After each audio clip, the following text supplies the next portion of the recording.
accompli, payant le prix de chaque vie. Oh, oh, oh. La mort n'a pu te retenir. Je sais que tu es reçu. Si t'es église, dis-le, viens. Racheté, déclare-le. Je vivrai désormais pour toi. Je vivrai pour toi. Libéré, racheté, délivré, pardonné. Je vivrai désormais pour toi. Regardez-moi tout le monde. Est-ce que vous êtes prêts à sauter pour Jésus? 1, 2, 3.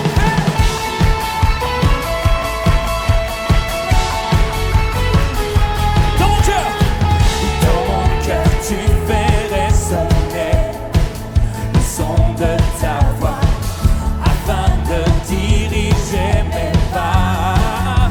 Tu es le rocher de ma foi, de l'éternité. Je te suivrai, libéré, racheté, délivré, pardonné. Je vivrai désormais pour toi. Je vivrai pour toi. Libéré, racheté, délivré, pardonné. Je vivrai désormais pour toi. Tout le monde, hey, hey.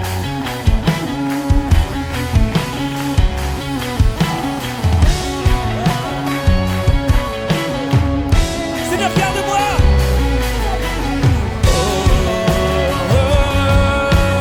Garde-moi toujours près de toi.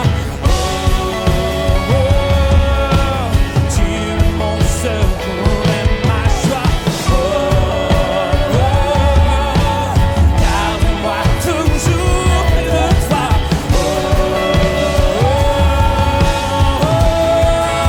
À vous, libéré, racheté, délivré, pardonné.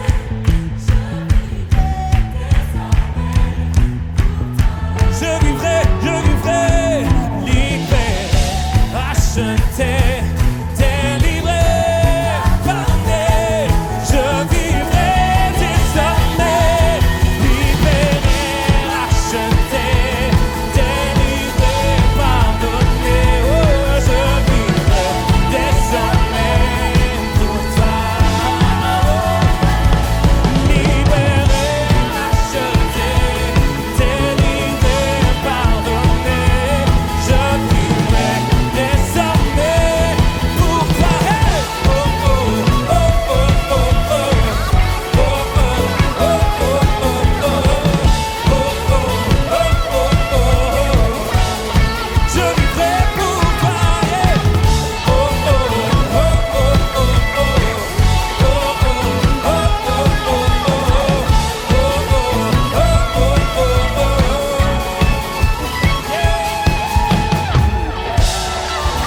Alléluia, Seigneur.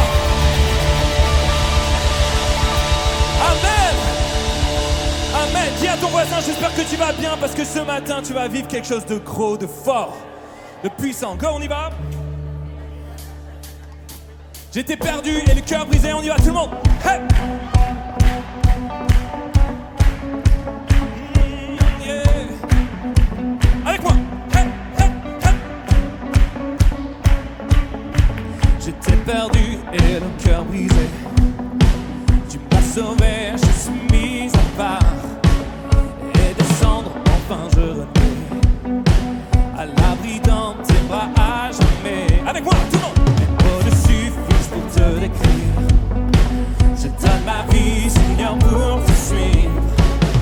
Et je fixe mes yeux sur tes voies. Oui, par ta grâce, je suis libre en toi. Déclare-le. Hey! Tu es ma liberté. Ton nom est plus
présence de Dieu est ici dans ce lieu.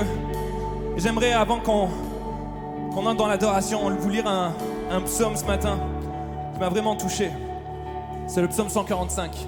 Si vous voulez juste fermer les yeux, il n'y a pas de souci. Sentez-vous à l'aise. Psaume 145, verset 9. Le Seigneur est bienveillant et compatissant. Patient est une immense bonté. Le Seigneur est bon pour tous. Son amour s'étend à tous ceux qu'il a créés. Verset 13. Ton règne est éternel. Ton pouvoir dure à travers tous les siècles. Le Seigneur tient fidèlement ses promesses. Tout ce qu'il fait est marqué de sa bonté. Le Seigneur soutient tous ceux qui sont tombés. Il remet debout tous ceux qui fléchissent. Tous ont le regard fixé sur toi, attendant que tu leur donnes à manger au moment voulu. C'est toi qui ouvres ta main et satisfais les besoins de tous ceux qui vivent. La fidélité du Seigneur apparaît dans tout ce qu'il entreprend. Sa bonté dans tout ce qu'il fait. Le Seigneur est proche de ceux qui l'appellent, de tous ceux qui sont sincères en l'appelant. Il répond aux demandes de ses fidèles. Il les sauve dès qu'il entend leur appel. Le Seigneur protège tous ceux qu'il aime, mais il élimine tous les méchants. Et le dernier verset du psaume 145. Que ma voix chante la louange du Seigneur. Que tous ceux qui vivent remercient pour toujours l'unique vrai Dieu. Est-ce que tu peux simplement élever tes mains pendant quelques instants? Oh Jésus, commence à le louer partout dans ce lieu. Seigneur, merci pour ta bonté, pour ta grâce, pour ta fidélité, Seigneur. Alléluia.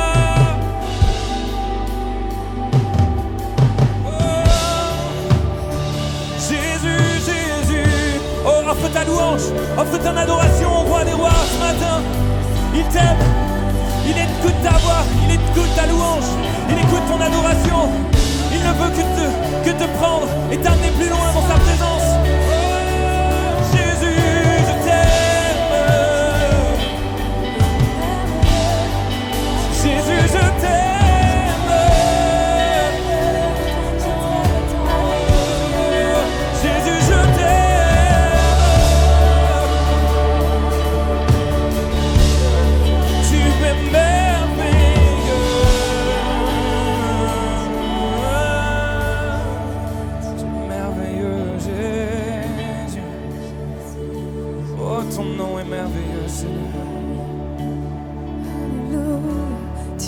T'es là dès la création, Fils unique du Dieu très haut. Le mystère de ta gloire révélé en toi, Christ notre. Déclare-le ce matin. Oh, ce nom est si merveilleux de toute ton âme, Église.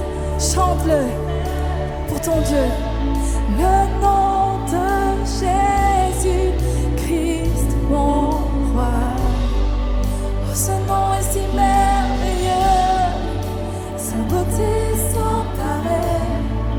Oh, ce nom est si merveilleux, le nom de Jésus.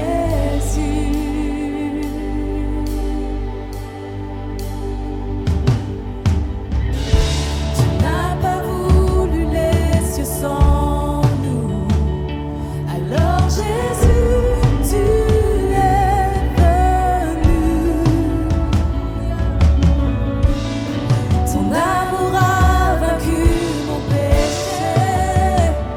Plus rien ne. Déclare-le, Église, ce matin. Chante-le de toute ton âme. Oh, ce nom est si glorieux. Chante-le à Jésus ce matin. Ce nom est si glorieux. Alléluia.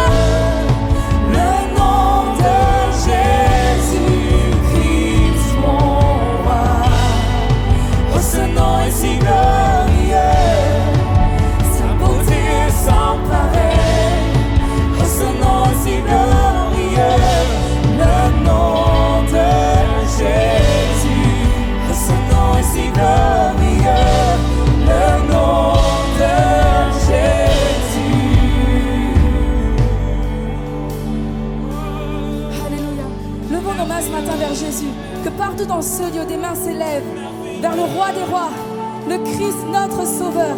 Et que ce matin, Église, ta voix s'élève avec les anges pour le louer, l'adorer, le remercier pour qui il est ce matin. Alléluia. La terre a tremblé, le voile s'est déchiré. Alors ce matin, loue-le de toute ton âme. La terre a tremblé, le voile s'est déchiré. Déclare, désarmant la mort et le péché. Les cieux chantent avec les anges ce matin. Déclare de ta victoire, car tu es le roi ressuscité. Tu es sans rival. Alléluia. Tu es sans égal, Dieu du triomphe à tout jamais. À toi soit l'élevé, à toi soit la gloire, car ton nom surpasse tout autre nom. Oh, ce nom est victorieux, oh, ce nom est victorieux, le nom de Jésus-Christ mon roi. Oh, ce nom est victorieux, sa puissance est sans pareil. Oh, ce nom est victorieux, le nom. Tu es sans rival. Alléluia. Oui, tu es sans rival, tu es sans égal, Dieu du triomphe à tout jamais. À toi le règne. À toi soit l'honneur, à toi soit la gloire, car ton nom surpasse tout autre nom. Oh, ce nom est victorieux. Déclare l'Église.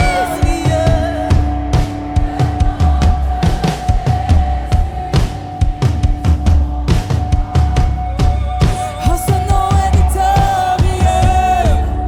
Sa puissance est sans pareil. Oh, ce nom est victorieux. Le nom de Dieu est merveilleux. Oh, ce nom est victorieux. Oh, ce nom est victorieux. Le nom de Jésus, mon roi. Ton nom est au-dessus de tout. Sa puissance est sans pareil. Oh, ce nom est victorieux. Le nom de Jésus. Oh, Jésus, si on joue. Oh, loue, adore ton Dieu ce matin. Tu es merveilleux. Tu es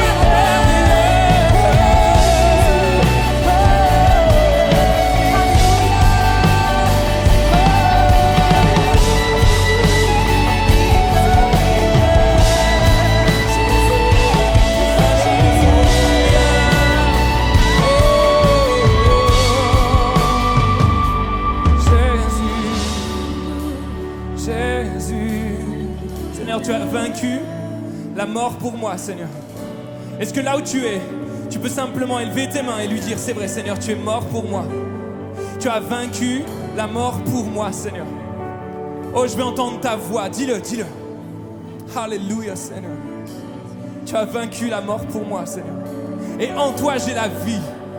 Ce matin, Seigneur, je vis non pas par ma force, mais par la tienne, Seigneur Jésus. Alors ce matin, tu viens relever, Seigneur. Saint-Esprit, tu passes à travers les rangs maintenant. Et tu touches, et tu relèves, et tu consoles, et tu guéris, Seigneur mon Dieu. Oh, que ta gloire descende dans ce lieu, Seigneur mon Dieu. Nous ne désirons rien d'autre que ta présence. Jésus, Jésus. Oui, tu es sans rival, tu es sans égal. Dieu, tu triomphes à tout jamais. Déclare-le. À toi soit le règne, à toi soit la gloire. Tu passes tout Oh, laissez-moi vous entendre. Oh, ce nom. Oh, ce nom est victorieux dans ma vie, Seigneur. Ce nom est victorieux, le nom de Jésus-Christ, mon roi. Oh, ce nom est victorieux.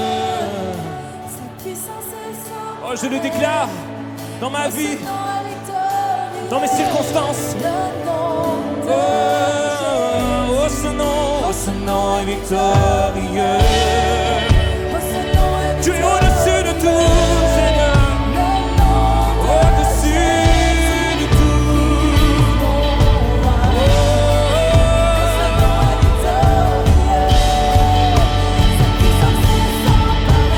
Sa puissance est sans pareil. Une dernière fois, oh, ce nom est victorieux. Oh, ce nom est victorieux. Le nom de Jésus-Christ, mon roi. Oh, ce nom est victorieux. Sa puissance est sans pareil. Oh, ce nom est victorieux. Le nom de Jésus. Oh, ce nom est victorieux. Le nom de Jésus. Oh, ce nom est victorieux. Le nom de Jésus.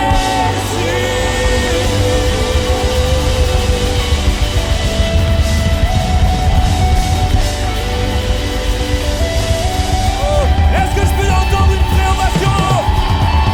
Alléluia, Jésus. Amen. Amen. Dieu est tellement merveilleux.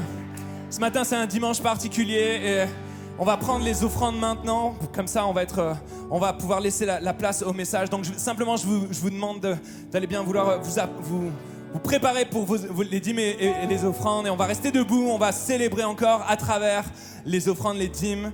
Et sur « Je te chanterai, Seigneur ». Quoi qu'il arrive, je veux te chanter tout le temps. Est-ce que vous êtes prêts à chanter « Je te chanterai » Oui? Il y en a 3 qui suivent. Est-ce que vous êtes prêts à chanter « Je te chanterai » Hey, comment? Hey, hey. 1, 2, 1, 2, 3.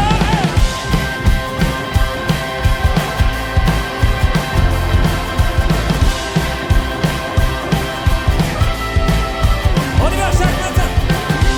Chaque matin, tes bontés pour moi, Seigneur, se renouvellent. Chaque matin, tout au fond de mes pensées, ta voix.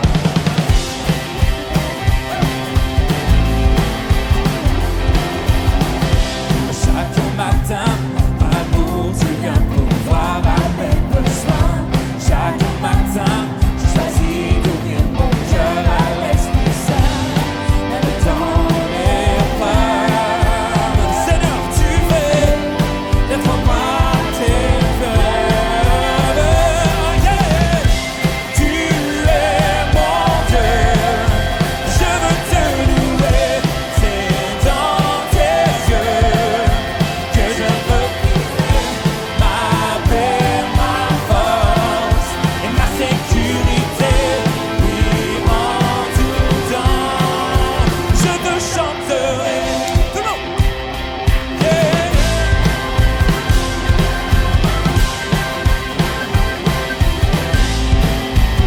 Tout le monde, à vous. Chaque matin,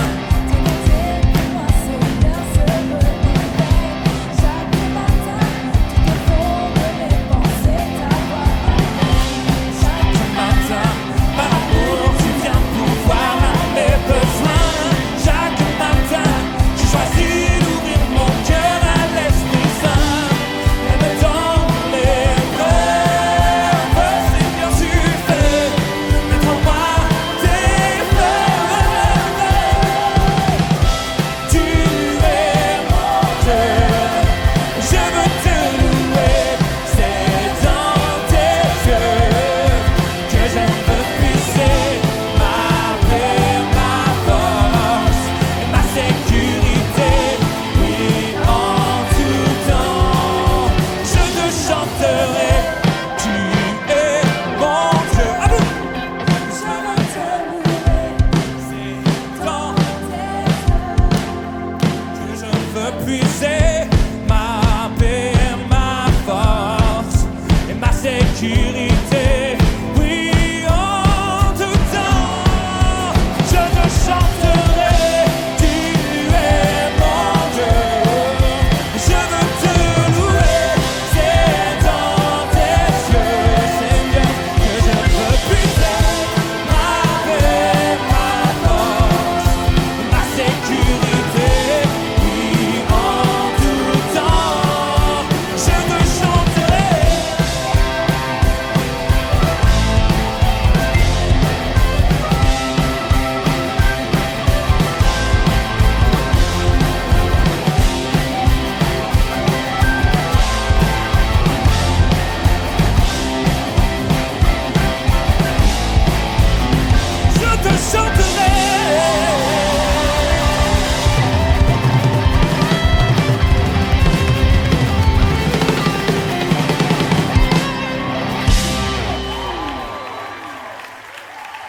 Est-ce qu'on peut applaudir encore plus fort le roi des rois? Wouh!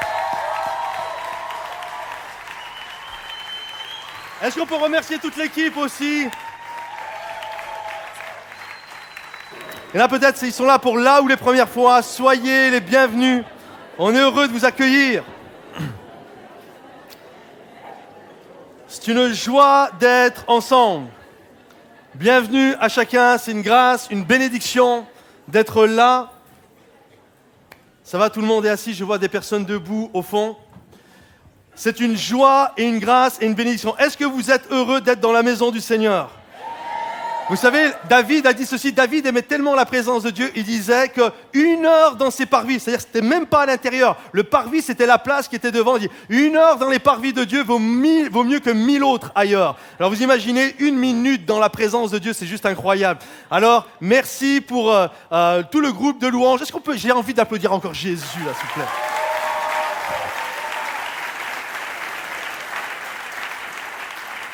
Je ne sais pas si vous avez vu en bas, là où il y a les enfants, tout en bas, peut-être certains vous n'êtes jamais descendus, mais tout l'espace que vous voyez ici, il y a le même espace en bas, avec des dizaines et des dizaines d'enfants qui courent partout. Et je ne sais pas si vous avez eu l'occasion de voir, mais il y a eu un travail phénoménal qui a été fait en bas, la rénovation des salles, vraiment un espace d'enfants qui est juste incroyable. Il y a même une structure gonflable à l'intérieur, en bas. Il y a des choses juste magnifiques. Et il y a toute une équipe hier qui a travaillé. Vous voyez également sur l'estrade, vous avez tout le faisceau. Il y a David Agostini qui a bossé comme juste de manière incroyable. Est-ce qu'on peut les applaudir bien fort? J'aime venir dans la maison de Dieu. Vous savez pourquoi j'aime venir dans la maison de Dieu? J'aime louer, adorer Dieu, etc. Mais j'aime venir aussi parce que quand nous rentrons et nous venons dans la maison de Dieu, quand Dieu est dans la place, tout peut arriver. Quand Dieu est là, ma situation peut débloquer instantanément. Quand on réalise que Dieu est présent, il peut y avoir un avant et il peut y avoir un après. Croyez-vous que Dieu puisse le faire aujourd'hui? Faire en sorte qu'il y ait un avant et il y ait un après. Peut-être certains, vous êtes venus malades. Est-ce que vous croyez qu'aujourd'hui, il peut y avoir un après et connaître la guérison? Des moments où on se retrouve dans des situations, applaudissez le roi des rois, celui qui guérit. Il y a cette réalité avec Dieu. La Bible dit les choses anciennes sont passées et toutes choses sont devenues nouvelles. Il y a eu un moment où ça n'allait pas, mais par la grâce de Dieu, Dieu vient me toucher. Et maintenant, un univers incroyable, nouveau, s'ouvre devant moi. Et je cours pour saisir la vie que Dieu a prévue pour moi. Je crois qu'avec Dieu, il y a des avant et il y a des après. Il y a quelques jours en arrière, j'ai eu un coup de fil d'un ami, ça m'a fait sourire. C'est un ami, je le connais, c'est mon premier ami. J'ai le privilège d'avoir le premier ami que j'ai eu dans ma vie. Je l'ai toujours. J'ai été le témoin de son mariage, il a été le témoin de mon mariage. Il y a vraiment une proximité toujours qu'il y a eu et sur ces 45 dernières années. Et je l'ai connu, c'est pas une blague. Je l'ai connu, je savais pas encore marcher. On a à peu près le même âge, nos mamans étaient amies et on s'est toujours connus. On a toujours été, on a toujours été connus, on s'est toujours fréquentés. Et cet ami, il a grandi à l'église, il connaissait l'église, il croit en Dieu, mais il n'avait jamais donné son cœur à Jésus. Et il y a quelques années de ça en arrière, il est parti habiter à l'île de la Réunion. Il a rencontré là-bas une réunionnaise, c'était pas une chrétienne, hein. Il a rencontré une réunionnaise. Et alors que lui-même n'était pas chrétien, il a amené sa copine à Jésus. C'est quand même incroyable ça. Il l'a amené à Jésus. Moi, je sais pas, il veut dire au moins elle va être top et tout. Il l'amène à Jésus et elle se fait baptiser. Ils vont se marier ensemble. Et pendant plus de 20 ans, quasiment 25 ans, il l'amène au culte. Il arrivait 3 minutes après, en retard, et il partait 3 minutes en avant, il se mettait au fond, et il écoutait, il trouvait ça bien intellectuellement, c'était bien, mais il n'y avait jamais eu un déblocage. Et il y a quelques jours, semaines en arrière, des gens de notre église ont été à Rive-de-Gier, c'est la ville d'où je viens, ont été dans cette église, et puis ils ont fait une petite formation sur écouter la voix de Dieu. Et lui, il s'est retrouvé là, et là, ils disent, baissez vos têtes, et puis posez une question, Seigneur, comment me vois-tu? Et lui, il est là, il rentre dans la... Il fait la chose, il est là, il dit, Seigneur, comment me vois-tu? Et là, d'un seul coup, il entend la voix de Dieu. Il entend la voix de Dieu qui lui parle, qui lui dit comment il le voit, et les larmes commencent à couler, il ne sait pas ce qui se passe, il est touché, il est foudroyé sur place. Et là, juste après, il prend son téléphone, il dit, Patrice, je viens de donner ma vie à Jésus. Tu peux venir la semaine prochaine pour me baptiser? Je dis, là, c'est un peu compliqué, je peux pas venir comme ça. Mais vous comprenez, avec Jésus, il y a des avant et il y a des après. Quand Jésus vient, poum, tout peut débloquer. Je me souviens à un moment donné, j'étais dans ma chambre, il y a des années de ça en arrière, j'étais dans une situation catastrophique au niveau financier après avoir obéi à la voix de Dieu. Et là, je ne comprenais pas. Seigneur, on se retrouve dans la galère alors que juste on t'a obéi et j'étais vraiment dans le stress et l'angoisse. C'est alors que je priais et que je louais Dieu. D'un seul coup, l'atmosphère de la pièce où j'étais a été saturée, remplie de la présence de Dieu. C'est venu me percuter. Et là, d'un seul coup, il y a eu comme un ascendant. Il y a eu comme une force qui est venue m'animer. Et je savais, à partir de ce moment-là, je suis ressorti de ma chambre. Ma situation financière n'avait absolument pas bougé. J'avais toujours pas d'argent sur mon compte en banque. Mais je savais qu'il y avait eu un avant et que maintenant, il y avait un après, et je savais que Dieu allait marcher à mes côtés et que la situation allait se débloquer.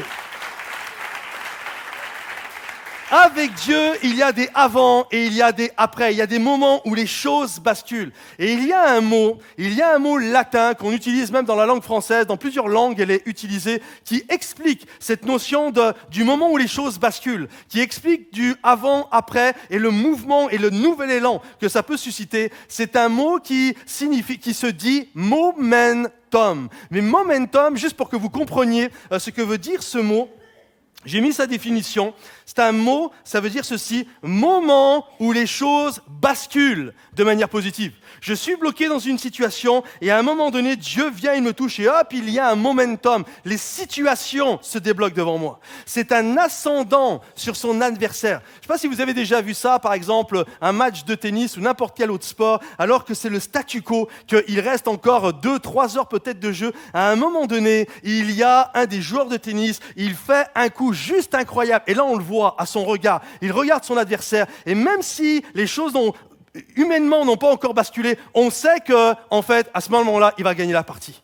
Il va remporter, il va prendre un ascendant sur son adversaire. C'est ça, momentum. C'est un moment clé, ça paye pas de mine, mais c'est un moment qui se fixe, qui se détermine et les choses basculent. Je ne serai plus pareil. Maintenant, c'est moi qui vais remporter la victoire. Il y a également, ça veut dire ceci, une matière qui se met en mouvement.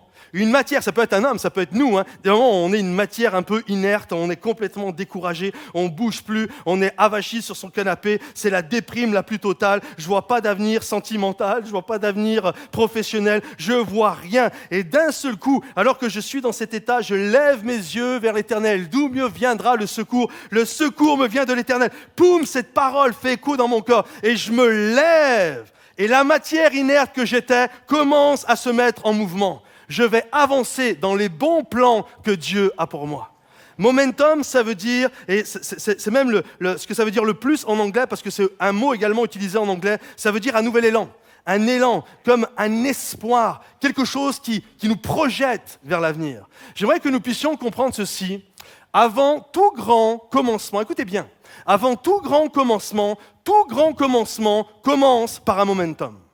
La Bible nous dit ceci, c'est le début de la Bible. Au commencement, Dieu créa les cieux et la terre. Et la terre était informe et vide. Elle ne ressemblait à rien. Et les ténèbres recouvraient la surface de l'abîme. Et là, tu regardes la situation, tu dis, c'est juste une catastrophe, là, l'histoire. C'est juste pas chouette, ça n'a pas d'avenir, c'est juste une catastrophe ce que je suis en train de voir. Sauf que la Bible nous dit, mais, avec Dieu, il y a des mais l'Esprit de Dieu était en mouvement au-dessus de la terre. Comprenez-vous? Nous, on voyait que le chaos, on voyait que la catastrophe, mais il y avait un momentum, il y avait un mouvement qui était littéralement en train de bouger. L'Esprit de Dieu, les choses étaient arrêtées, mais l'Esprit de Dieu est toujours en mouvement. Et alors qu'à un moment donné dans le ciel, une voix s'est fait retentir, une voix qui va débloquer la situation, il y a la voix de Dieu qui va retentir et qui va dire « Que la lumière soit... » Je crois qu'il a dit « Momentum !» Et la Bible nous dit que « Et la lumière fut ». J'aurais trop aimé, le jour où je vais être dans le ciel, je ne vais même pas demander un DVD avec le bonus. Je crois que dans le ciel, tout est impossible, rien n'est impossible. Alors je demande à Dieu, Seigneur, ramène-moi à ce moment-là, j'aimerais voir la situation, j'aimerais voir ça. Je crois vraiment que ça doit être incroyable. Imagine, la terre est informée, c'est les ténèbres, c'est l'abîme, il n'y a rien de glorieux. Et toi, tu es là et tu entends la voix de Dieu qui retentit dans le ciel. Et d'un seul coup, poum, il y a une effusion de lumière. Je crois que c'est un peu mieux que le 14 juillet à Bordeaux avec les feux d'artifice. Ça doit être quelque chose juste d'incroyable. C'est ça le momentum. La situation est chaotique, rien ne bouge, mais avec une parole de Dieu, les choses se mettent en mouvement. Il dit et la chose arrive. Il ordonne et elle existe. Croyez-vous qu'il peut le faire dans votre vie? Alors j'ai intitulé le message d'aujourd'hui « Momentum », le moment où tout bascule. Alors j'aimerais qu'on fasse quelque chose d'interactif. Ok? Vous êtes d'accord avec ça? Là vous me regardez où là? Qu'est-ce qu'il va nous demander le pasteur? J'aimerais qu'on fasse quelque chose d'interactif. Je vais vous poser une question et vous allez me répondre. Tous encore, tous d'une même voix. Je vais vous dire « Église ». Que veux-tu? Vous savez quand Jésus disait « Que veux-tu que je te fasse ?» Église, je vais vous dire « Église, que veux-tu ?» Et vous allez me répondre d'un même voix, d'une même cœur et d'une même âme. Vous allez me répondre « On veut vivre un momentum ». Vous êtes d'accord avec ça? Donc, on fait une répète. « Église, que veux-tu? On veut vivre un momentum ». Ok, je le refais. « Église, que veux-tu? » Avec plus de force, plus de force s'il vous plaît, plus de force. Là on dirait un club de mamies de 99 ans qui sont au concert de Charles Aznavour. Non, beaucoup plus que ça. Église, que veux-tu? Oh! Yes! Est-ce que vous êtes prêts à faire en sorte de ne pas applaudir?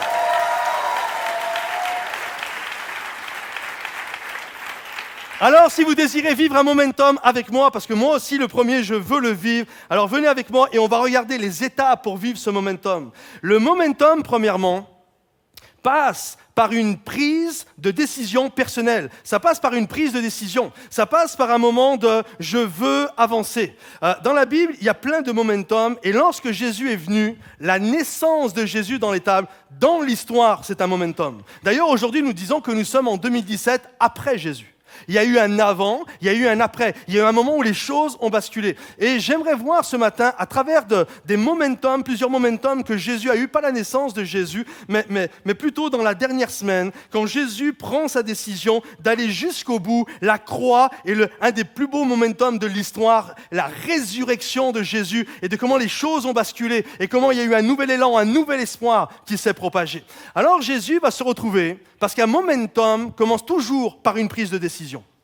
Ça commence toujours par une église, un individu qui se dit « Ok, maintenant je me lève et j'y vais. Je veux vivre ce que Dieu a prévu pour moi. » Ça passe par une prise de décision. Regardez ce qu'il est dit sur Jésus alors qu'il va dans le jardin de Gethsémani. Après être sorti, c'est Jésus, Jésus alla, selon sa coutume, à la montagne des Oliviers. Ses disciples le suivirent. Lorsqu'il fut arrivé dans ce lieu, il leur dit « Priez afin que vous ne tombiez pas en tentation. » Puis il s'éloigna d'eux à la distance d'environ un jet de pierre. Et s'étant mis à genoux, il pria, disant « Père, si tu voulais éloigner de moi cette coupe, toutefois, l'autre diapo, que ma volonté ne se fasse pas, mais la tienne. » Alors un ange lui apparut du ciel pour le fortifier. Étant en agonie, il priait plus instamment, et sa sueur devint comme des grumeaux de sang qui tombaient à terre. Après avoir prié, il se leva. Il se leva. Juste pour vous remettre dans le contexte et que nous puissions comprendre qu'il n'y a pas de momentum sans prise de décision. Jésus se retrouve juste avant le jardin de Gethsémani au mont des Oliviers. Il se retrouve dans une chambre haute. Et alors qu'il est dans la chambre haute avec ses apôtres, avec les disciples qui sont là, il leur explique ce qu'il doit vivre. Il leur explique ce qu'il doit faire. Et là, tous, ils sont là, Pierre le premier. Mais non, qu'est-ce que tu veux faire? Mais non, et puis nous, on va tout le temps te suivre de toute façon. À la vie, à la mort, j'irai même en prison pour toi. Et un évangile nous dit même que tous les apôtres suivaient Pierre dans ce que Pierre était en train de dire. Et tous étaient là, mais non, Jésus, c'est pas possible. Non, on va être là. Personne ne va t'abandonner. On va vivre avec toi. Tu vas jamais te retrouver seul. Et Jésus entend ça, et vous connaissez la réplique qu'il va faire à Pierre. Avant que le coq ne chante, tu vas déjà me rogner 3 fois.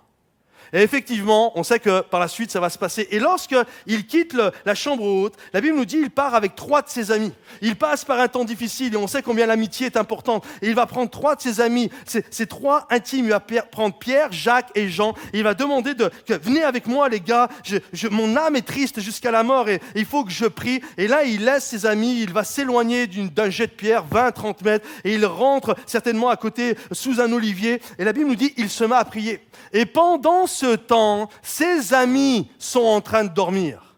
Alors que peut-être qu'il avait besoin d'eux le plus possible à ce moment-là. Eux, ils sont en train de prier. Et Jésus va se retrouver seul face à sa destinée. Il va se retrouver seul face à vivre ce qu'il doit vivre. J'aimerais vous dire, à chaque fois que nous devons vivre des momentum dans notre vie, nous sommes toujours face à notre destinée.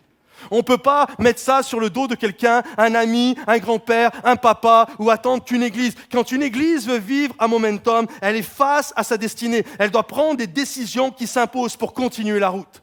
Quand tu veux vivre un momentum dans ta vie et vivre ce que Dieu a prévu pour toi, tu es en face de tes choix. C'est à toi de te lever et de continuer. Jésus se retrouve là, et ce n'est pas facile ce qu'il est en train de vivre. La Bible nous dit que littéralement, c'est tellement compliqué qu'il va avoir besoin d'un ange pour venir l'encourager.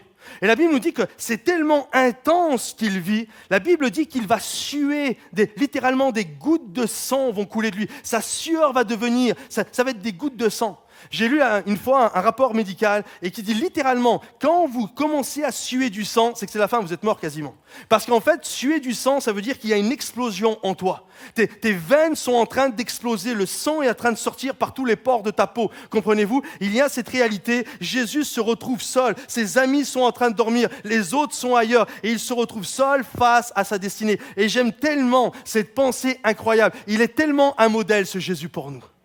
La Bible nous dit que là, alors qu'il est seul et qu'il est en train de prier, je crois que là, Jésus a vécu un momentum. Je crois qu'avant tout grand momentum, il y a une prise de décision. La prise de décision de dire, même si je suis entouré de situations compliquées et difficiles, même si rien ne semble bon autour de moi, je décide de continuer. Je vais de l'avant. Je ne vais pas laisser l'ennemi m'enterrer, me paralyser, mais je crois que Dieu a prévu quelque chose pour moi. Il se retrouve là. Jésus se retrouve dans cette situation. Et la Bible nous dit, il se leva. La prise de décision a été faite. Et quand nous sommes appelés à vivre ce momentum, nous sommes appelés à comprendre que tu veux que les choses basculent, prends la décision. Ne te laisse pas enterrer, ne te laisse pas démoraliser par l'ennemi, mais crois que Dieu marche à tes côtés et que tu vas vivre ça. Pour saisir son histoire, en tant que personne ou église, il y a un prix à payer. Ça ne se fait jamais comme ça. Un momentum à vivre afin de rentrer dans la destinée que Dieu a pour moi. Je choisis de me mettre en mouvement. Il y a quelque temps, j'ai entendu cette citation que j'ai trouvée incroyable. C'était dans un message, on était en Suisse. Et il y a quelqu'un qui a dit ceci, un prédicateur d'Afrique du Sud. Il a dit, souvent les gens veulent l'effet du changement, mais ils ne veulent pas le processus du changement. Et c'est ce qu'on est, en règle générale. J'aime pas le changement, mais je veux les bénéfices du changement. Or, il ne peut pas y avoir de changement si nous ne changeons pas. Comprenez-vous? C'est super profond ce que je viens de dire là. Il ne peut pas y avoir de changement si tu ne changes pas. Si tu veux que les choses bougent, si tu veux que les choses évoluent, alors si tu veux qu'il y ait du changement dans ta vie, tu dois changer. Je veux le changement, mais j'accepte le processus du changement, même si pendant un temps, je suis inconfortable, je crois qu'il y a des plans pour ma vie. Souvent, nous, on veut l'effet, mais on ne veut pas le labeur, on ne veut pas la difficulté. Il y a quelques jours en arrière, j'ai vu une pub, forcément, ça m'a parlé parce que j'ai un petit peu de ventre. Et ça m'a parlé, ça montrait, je ne sais pas si vous avez déjà vu cet appareil, tu colles ça sur ton ventre, ça bouge tout seul, et au bout d'un mois, tu as des abdos incroyables. Combien savent que c'est pas vrai l'histoire là? Ok? Si t'as beau mettre ça, et si tous les jours tu manges comme un goret, ça va juste secouer ta graisse, vous comprenez? Et il y a cette réalité que les gens veulent avoir des effets incroyables, mais je veux être avachi sur mon canapé et je veux pas bouger. Non, il y a un appel, c'est le jardin de Gethsémani. Il y a un moment où je dois comprendre qu'il y a un prix à payer et je me lève. Je crois que Dieu a des bons plans pour ma vie, alors je me lève et je vais saisir ce que Dieu a pour moi. Je veux vivre un momentum. Je veux que les choses basculent et je veux que les choses aillent de l'avant. Amen. Il n'y a pas de victoire sans bataille. S'il y a une victoire, c'est parce qu'il y a eu une bataille. Il n'y a pas de victoire sans momentum. Il n'y en a pas. Même quand je passe, écoutez bien mes bien-aimés, même quand je passe par un temps difficile, même quand je suis dans le jardin de Gethsémani, il y a de l'inquiétude, il y a de l'angoisse et je ne comprends pas, je vis des choses difficiles. Je crois quand même que Dieu ne m'abandonne pas, il ne me délaissera pas, il marchera à mes côtés. Et même quand je ne sais plus où aller, Je lève mes yeux vers les montagnes. D'où me viendra le secours? Le secours me vient de l'Éternel. Il ne m'abandonnera pas. Alors je marche et je cours vers le but, sachant qu'il est à mes côtés. Je refuse de me laisser entraîner par des puissances de mort qui me tirent vers le bas. Mais je crois que mon Dieu est là, il marche à mes côtés. Je refuse de croire que Dieu est mort et je crois que mon Dieu est le ressuscité. Je crois de tout mon cœur. Je refuse. Écoutez, vous allez applaudir après. Je refuse littéralement de vivre dans un passé fantasmé alors que le meilleur est devant moi. Je refuse de croire que les bontés de l'Éternel sont épuisées quand la Bible me dit qu'ils se renouvellent chaque matin. Je refuse de croire littéralement que Dieu n'a pas d'avenir et d'espérance pour moi quand la Bible me dit qu'il y a un avenir et de l'espérance pour moi. Je crois que Dieu marche à mes côtés. Je crois qu'il ne m'abandonnera pas, qu'il ne me délaissera pas. Alors tout comme Jésus, je me lève et je vais de l'avant, vivre ce que Dieu a prévu pour moi. Et là, vous pouvez applaudir.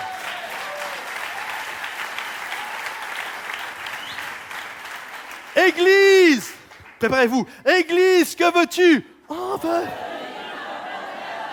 Avec plus de foi, Église, que veux-tu? On veut aller de l'avant. Et lorsqu'on prend cette décision, c'est là que les choses basculent. Ne croyez pas que les choses basculent sans prise de décision auparavant. Mais lorsque je prends cette décision et je vais de l'avant, c'est pourquoi, deuxièmement, et tout bascula. Ne croyez pas que Jésus a découvert sa destinée le jour où il arrive à la croix. Il savait ce qui allait se passer au jardin de Gethsémani et c'est là qu'il a remporté la victoire. La croix n'est que la conséquence de sa prise de décision à Gethsémani. Et lorsqu'il arrive à la croix, tout va se mettre à basculer. Ça va être la chose qui est juste incroyable. Il va y avoir un ascendant. Parce que lorsqu'on fait ça, il y a comme un ascendant. C'est ça, d'ailleurs, Momentum, c'est un ascendant psychologique sur son adversaire ou même sur nous-mêmes lorsque nous passons par des temps difficiles. Vous connaissez ce qu'a dit le psalmiste « Ô mon âme, loue l'Éternel ». Compte les bienfaits de Dieu. Mon âme, loue l'Éternel. En fait, le gars, il est en train de se parler à lui-même. Il est en train de se secouer. Il est en train de dire à son âme, arrête de te plaindre mon âme, regarde les bontés de Dieu, regarde la guérison, Dieu n'est pas mort, il est toujours vivant. Oh mon âme, secoue-toi et loue l'Éternel parce qu'il est vivant. Et lorsqu'on fait ça, c'est là que les choses basculent. Je comprends que Dieu va être avec moi et nous allons aller de l'avant. Let's go, vas-y. Et sur la croix, Jésus va prononcer cette parole. Et c'est cette parole, ça va être un momentum de grâce. Et cette parole, ce n'est pas cette parole au hasard. Vous savez, quand quelqu'un est sur le point de mourir, tout ce qu'il dit a du poids. Il n'est pas en train de dire des paroles légères. Chacune de ces paroles crée littéralement un mouvement, donne une direction, donne un élan. Et lorsque Jésus est sur la croix, il va prononcer 7 paroles qui vont créer un mouvement, un élan pour que les choses basculent. J'ai mis les 7 paroles côte à côte, alors ça fait un peu saccadé, mais vous comprenez que je les ai contractées. Regardez les 7 paroles de Jésus à la croix, les 7 dernières paroles de Jésus. Il va dire ceci, « Père, pardonne-leur, car ils ne savent pas ce qu'ils font. Je te le dis en vérité, aujourd'hui, tu seras avec moi dans le paradis quand il parle aux brigands. » Jésus, voyant sa mère, et auprès d'elle le disciple qu'il aimait, il dit à sa mère, « Femme, voici ton fils. » Puis il dit au disciple, « Voici ta mère. » Mon Dieu, pourquoi m'as-tu abandonné? J'ai soif. Tout est accompli. Père, je remets mon esprit entre tes mains. Amen. La croix, c'est un momentum de grâce qui va faire un contraste entre l'avant et l'après, qui va faire un contraste entre j'étais arrêté et Dieu débloque les situations et il me permet d'avancer. Sur la croix, Jésus va dire « Père, pardonne-leur ». Jésus sur la croix va littéralement prendre mon péché et ton péché sur la croix afin que nous puissions être pardonnés et connaître la justice de Dieu. Sur la croix, Jésus va prendre la maladie et les meurtrissures sur lui afin qu'aujourd'hui nous puissions connaître un momentum de guérison et de grâce et repartir de l'avant. Sur la croix, Jésus va dire « J'ai soif ». Pour que nous n'ayons plus jamais soif, pour que nous puissions aller vers lui, vers la source inépuisable, être alimentés par ses eaux vives. Sur la croix, Jésus va dire « Mon Dieu, pourquoi m'as-tu abandonné ?» afin que nous ne soyons plus jamais seuls. Sur la croix, il va dire « Tout est accompli » afin qu'on n'ait rien à rajouter, aucun acte de religiosité pour connaître une vie abondante. Sur la croix, il va remettre son esprit. L'esprit de Jésus va être remis dans les mains du Père afin qu'aujourd'hui, nous puissions tous avoir l'esprit de Jésus. Il y a eu un avant, il y a eu un après et la croix est le momentum de la grâce que Dieu a prévu pour nous. Alors, est-ce qu'on peut applaudir ce que Dieu a fait? Et on doit le comprendre, le vivre. On doit le comprendre, le vivre et le saisir. Et en tant qu'Église, j'aimerais vous encourager, m'encourager, nous encourager à dire ce que tu as fait. C'est une onde de choc, le momentum. Il y a eu une onde de choc à la croix. La Bible nous dit qu'il y a eu un tonnerre. Ça a été une onde de choc qui a traversé les générations, les siècles et les millénaires pour arriver jusqu'à nous aujourd'hui en 2017.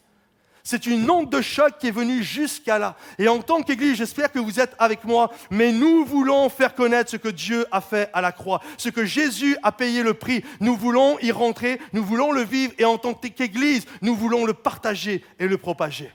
Alors, j'aimerais partager avec vous différents points concernant la vision de notre Église. Vous savez, on arrivait là avec mon épouse, c'était septembre 2009, et septembre 2011, on a pris la responsabilité de l'Église il y a déjà maintenant 6 ans. Et il y a 6 ans, mes bien-aimés, vraiment, je ne m'attendais pas à vivre tout ce qu'on allait vivre. Je ne m'attendais pas, on était environ 200 et 250, et je ne m'attendais pas à ce que 6 ans plus tard, nous soyons plus de 1200. Je ne m'attendais vraiment pas à ça, vivre l'agrandissement, les cultes, tout ce qui a pris place. Vraiment, j'étais à milieu d'imaginer ça. Et lorsque moi je pensais à toutes les étapes, c'était les étapes jusqu'à maintenant. Mais moi dans ma tête, et ce n'est pas de la fausse modestie, moi je croyais que ça allait prendre 30 ans. Je pensais que ce qu'on est en train de vivre, je pensais que ça allait prendre 30 ans. Je me souviens un jour, je disais ça à quelqu'un, puis il me regarde un peu comme si je manquais de foi en me disant « Mais franchement, tu croyais vraiment que ça allait prendre 30 ans ?» Je dis « Franchement, regarde autour de toi, c'est quand même pas la réalité des églises. » Et puis c'est pas un mépris quand je dis ça. Passer en 5-6 ans de 200 à 1200, c'est dans le sud de la France, c'est quand même c'est une grâce de Dieu. C'est Dieu qui l'a fait. Je ne pouvais pas anticiper la grâce de Dieu à ce point-là. Comprenez-vous? Et là, on arrive et on doit penser, prier, et c'est ce qu'on a fait, pour que Dieu nous donne des prochaines étapes de là où nous sommes appelés à faire basculer les choses, à vivre un momentum, pour avancer, avoir de nouveaux projets et continuer tout en restant dans la vision de Dieu, mais continuer à aller de l'avant pour saisir ce que Dieu a prévu pour notre Église. Alors, j'aimerais vous partager ce matin, j'ai plusieurs points très rapides que j'aimerais vous dire de manière brève de ce qui va arriver dans notre Église entre 0 et 24 mois, entre maintenant et dans les 2 ans à venir. J'aimerais juste vous partager ça, que nous puissions vraiment le comprendre et le saisir. J'aimerais que nous puissions comprendre et voir que notre Église va devenir de plus en plus missionnaire. Il y a Matthieu, là c'est le premier message, c'est un message d'introduction sur la vision, mais il va y avoir tout un message que Matthieu va apporter sur la mission et il va développer tout ça. Mais il y a quelques jours en arrière, on a des géants de l'Église, toute une équipe, ils ont été en Thaïlande, Inde, il y a quelque temps, Haïti, etc. Et c'est quelque chose, un pôle qu'on veut vraiment développer. On veut que l'Église devienne missionnaire. Et il y a des gens, vous n'êtes pas appelés à être missionnaires, c'est à partir, et puis 24 heures sur 24, 7 jours sur 7, pendant 10 ans. Mais vous avez votre vie ici, mais en même temps, vous avez un cœur pour la mission. On va développer, et ça ne va pas être des voyages qui vont se faire une fois tous les 2 ans, 1 an, 2 ans, comme on a pu faire jusqu'à maintenant. Littéralement, il va y avoir plusieurs voyages missionnaires chaque année. Et on va développer ça avec des champs bien précis, des connexions que nous avons. Et l'Église va rentrer dans une action de « on va rentrer dans la mission ». C'est bien ce que Dieu fait ici, mais nous voulons être une source de bénédiction à travers les 4 coins du monde. Alors je remercie déjà tous ceux qui travaillent fort pour la mission. Est-ce qu'on peut les applaudir bien fort ? On va développer également, nous avons une association sociale qui s'appelle Espoir Bordeaux-Rive-Droite, et nous allons la développer. Et aujourd'hui, c'est un local, il y a à peine 50 mètres carrés, c'est beaucoup trop petit, on n'arrive pas à faire grand-chose, mais la vision que nous avons, c'est par la suite d'avoir littéralement une maison sociale. Une maison sociale où on va pouvoir vraiment développer. Il y a déjà des écrivains publics, il y a déjà plein de choses qu'on fait, mais on est tellement limité par la place. Alors priez là-dessus, vraiment que ça puisse faire partie de vos prières. C'est la vision également de l'Église, de développer cette maison sociale, cette association d'espoir. Également, également, nous allons développer tout ce qui est multimédia.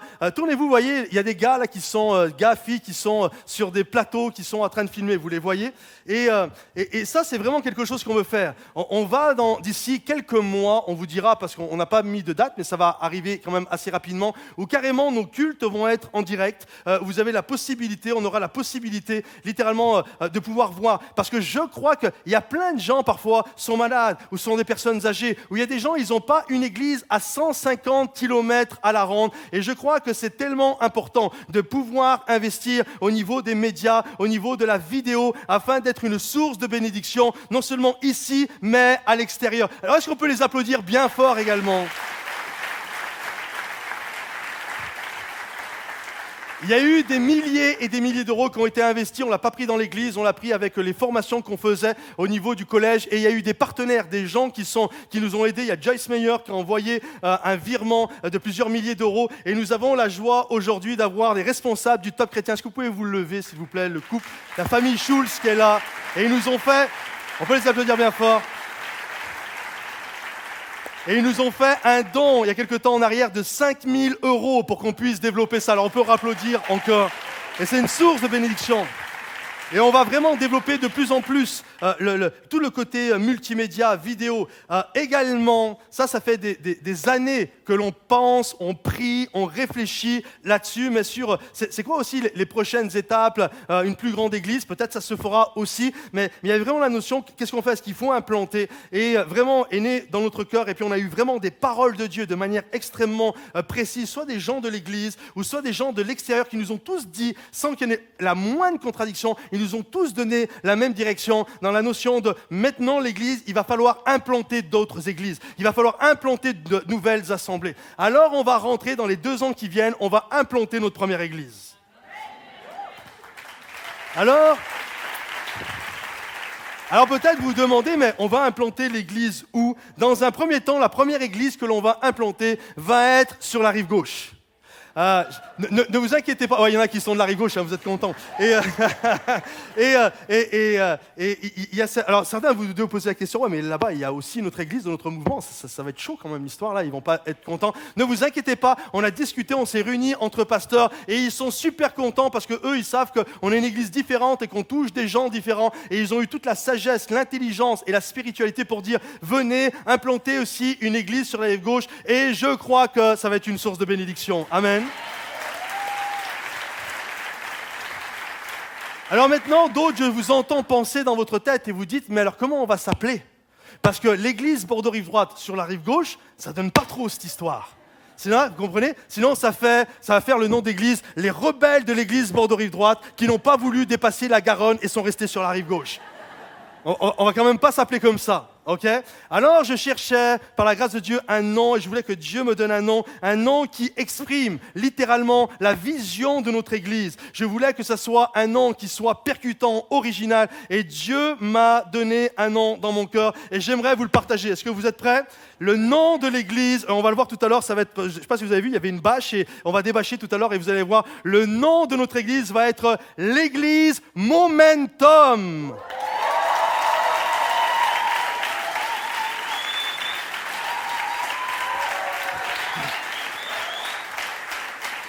Le moment où les gens vont basculer. Notre église également, je vous en donne une dernière comme ça pour la route, pour vous faire plaisir, et ça me fait plaisir aussi. L'église également, dans les 2 ans qui arrivent, nous allons produire notre premier album de louanges, d'adoration, de chants. Nous voulons être un chant dans la francophonie. Et tout à l'heure, à la fin, il va y avoir Dan, tout ça, qui vont revenir. Et le dernier chant, ça va être un chant qui s'appelle Momentum d'ailleurs. Peut-être ça sera le premier chant de l'album, je ne sais pas. Mais en tout cas, on va chanter, célébrer qu'avec Dieu, tout est possible. Il peut y avoir un avant et il peut y avoir un après. Il peut y avoir des choses statiques et Dieu développe et ça nous met en mouvement. Et on va vivre l'élan que Dieu a pour nous. Est-ce que vous le croyez ça? Je le crois, moi, de tout mon cœur. Je rêve de vivre une église, et j'espère que vous le rêvez avec moi, où des gens qui ne connaissent pas Dieu viennent, et il y a un avant et un après. Ils sont pécheurs, ils rencontrent Jésus, ils donnent leur vie à Jésus, les choses anciennes passent, et toutes choses deviennent nouvelles. Je rêve d'une église où les gens viennent, peut-être leur couple est complètement brisé, et ils vont connaître une restauration, un momentum de grâce ici. Je rêve quand des gens vont venir, peut-être liés par la pornographie, par la violence, par le jeu, par toutes sortes de choses qui ont triomphé d'eux, et connaître un momentum, une délivrance et une libération de la part de Dieu. Je rêve d'une église. Attendez encore 2 minutes, je vais l'applaudir après. Je rêve d'une église où des gens sans espoir vont venir et repartir avec un nouvel espoir. Je rêve d'une église où les gens vont venir, alors qu'ils vivent l'inquiétude, le stress et l'angoisse, vont repartir avec la plénitude du Saint-Esprit. Je rêve d'une église où carrément des gens viennent, ils en ont marre parce que c'est un statu quo dans leur vie, parce qu'ils n'arrivent plus à avancer, parce qu'ils sont dans toutes sortes de blocages. Et à travers la louange et l'adoration et la prédication de la parole de Dieu, que les choses deviennent créatrices, puissantes, et que les choses basculent dans leur vie, qu'ils rentrent dans un mouvement, dans un nouvel élan, dans un nouvel espoir, afin de saisir et de vivre la vie que Dieu a pour eux. Je rêve d'une église qui marche, voire qui court pour remporter le prix, parce que Dieu a une vie pour chacun d'entre nous. Je rêve de cette église qui vraiment se tient devant Dieu et vit les momentum de Dieu. Est-ce que vous le croyez? Applaudissons. Attention. Église, que veux-tu? J'avais vu. Je vous le refais. Église, que veux-tu? Yes. Alors venez avec moi juste, et je finis avec ça. Je finis avec cette simple pensée. J'ai demandé aux musiciens de revenir. Le momentum, c'est la notion de vivre un nouvel élan. Les choses basculent. J'ai pris une décision. Maintenant, les choses basculent. Et maintenant, ça m'apporte dans un nouvel élan, dans un nouvel espoir. Je comprends qu'il y a une résurrection, même pour ma vie. Mon Dieu est le Dieu de la résurrection. L'œuvre de Jésus à la croix a été un momentum incroyable. Une onde de choc, comme je le disais tout à l'heure, qui a traversé les générations. Et regardez ce qu'il est dit. Nous sommes témoins de tout ce qu'a fait Jésus dans le pays. Ils l'ont tué en le pendant au bois. Mais Dieu l'a ressuscité. Dieu l'a momentumé, Dieu l'a ressuscité le 3e jour. Il y a eu, boum, c'est parti, et un nouvel élan, un nouvel espoir. Et regardez ce qu'il est dit ensuite. Jésus, dans Colossiens, a effacé l'acte rédigé contre nous qui nous condamnait par ses prescriptions. Il l'a annulé en le clouant à la croix. Il a ainsi, écoutez comme c'est fort, dépouillé les dominations et les autorités et les a données publiquement en spectacle en triomphant d'elles par la croix. Amen. Combien croient que notre général du ciel, je nomme Jésus, a remporté la victoire sur Satan? Est-ce qu'il y en a qui le croient? Est-ce qu'il y en a qui peuvent applaudir ce que Jésus a fait et accompli? Maintenant, comprenez ceci. Moi, je me souviens, je ne sais pas si vous avez déjà vu des films, des documentaires comme ça, mais en règle générale, vous savez, le général romain, lorsqu'il rentrait à Rome, il était là dans une avenue, il y avait le forum qui était là. Et là, tout le monde attendait le général, que le général fasse son entrée triomphante, celui qui avait remporté la victoire sur les ennemis. Et moi, j'avais toujours cette idée que le général rentrait et tout le monde était là en train de l'applaudir et de l'acclamer. En fait, il rentrait, mais ce n'était pas dans cet ordre-là. La réalité était la chose suivante. Voilà comment se passait le cortège. Les premiers qui rentraient et qui mettaient le ton et qui mettaient l'atmosphère, c'était le groupe de louanges de musiciens.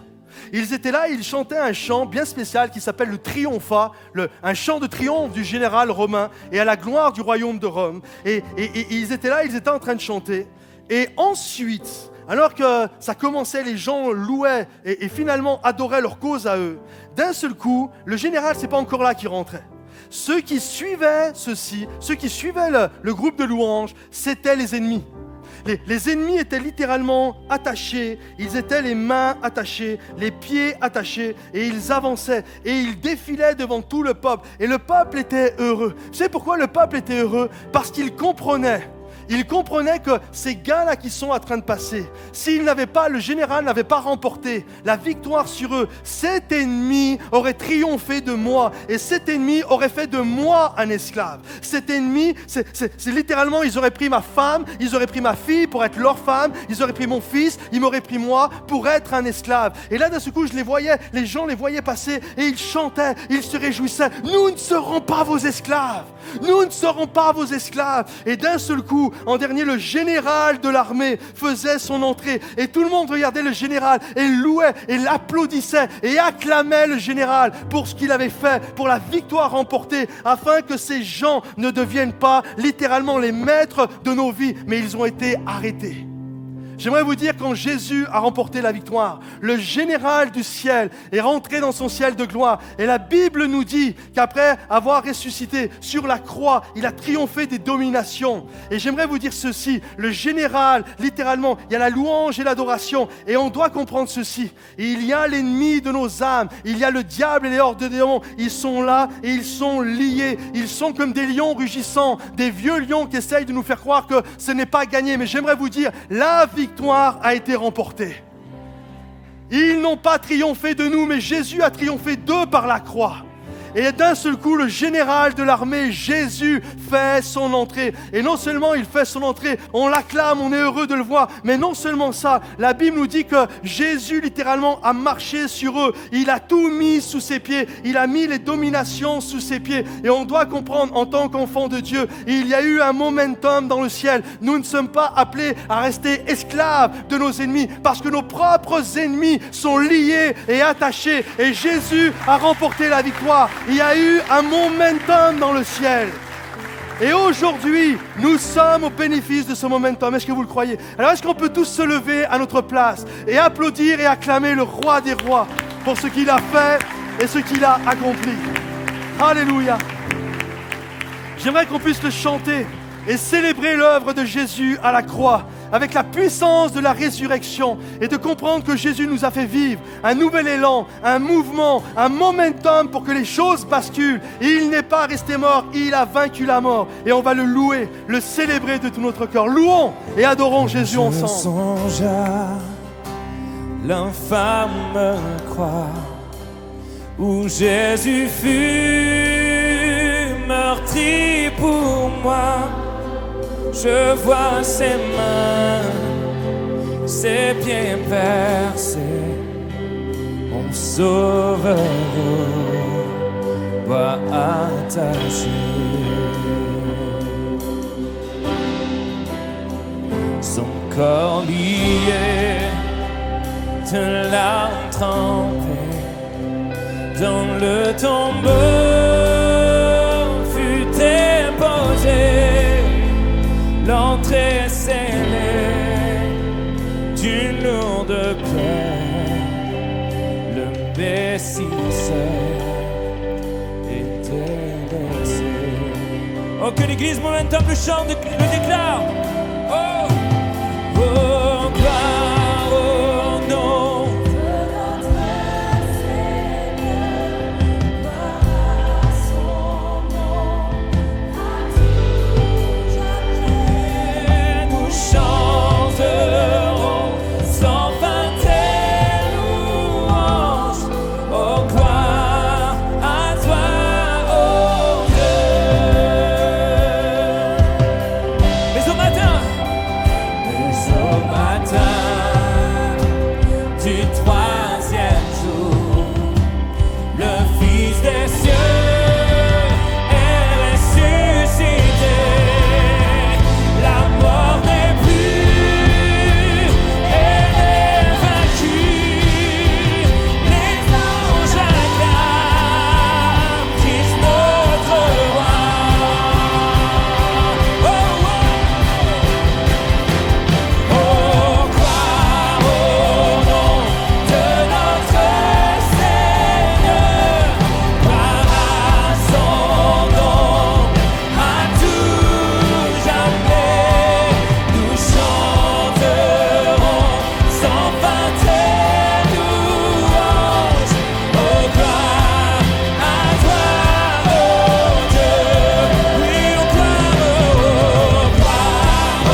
un dernier chant. Est-ce que vous avez encore envie de chanter là, célébrer Dieu? On va faire un dernier chant, mais c'est un chant spécial. C'est un chant qui s'appelle Momentum, que toute l'équipe a composé vraiment. Et ça va être un chant vraiment de proclamation. Alors vraiment, je vous invite à sortir de vos rangs. Venez sur le devant. On va finir en fête, on va finir en célébrant le roi des rois. Venez, venez, venez, approchez-vous, approchez-vous, approchez-vous. Et Dan va nous l'apprendre. Commencez, vous allez voir, ça bouge. C'est la première fois que vous allez l'entendre. Ça sera peut-être le premier chant de l'album Momentum. Le chant s'appelle Momentum. Et j'aimerais que vraiment on puisse le chanter. Bouge si tu as envie de bouger. Saute si tu as envie de sauter. Danse si tu as envie de danser. Souris si tu as envie de sourire. Mais célèbre celui qui a payé le prix. Amen. Alors juste ça et après, juste on va louer, célébrer Dieu et on se retrouve juste une super annonce, une dernière surprise de taille. Alors ne partez pas d'un coup comme ça et on se retrouve juste après.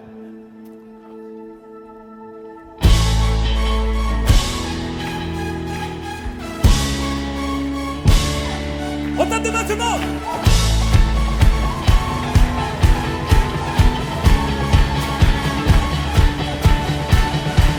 Je veux plus, je reviens trouver en toi ma liberté. Rien de plus, rien de moins, quelle que soit ma réalité.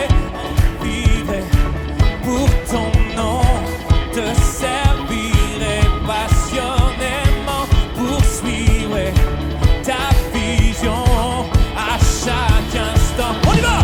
Hey! Saisissons le moment devant nous et vivons maintenant jusqu'au bout. Le meilleur est devant, car il est avec nous. Yeah! On donne la main! Hey!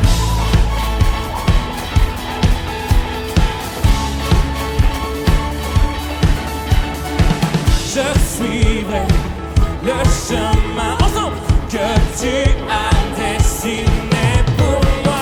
Marcherai bien plus loin dans la vie que tu as pour moi. Que j'entends la mission des plus beaux accomplissements. Je choisis la vision du Tout-Puissant. Yeah! Saisissons le moment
Eh, je vous pose une dernière fois la question pour le fun. Hein. Vous êtes prêts? Église, que veux-tu? Oh,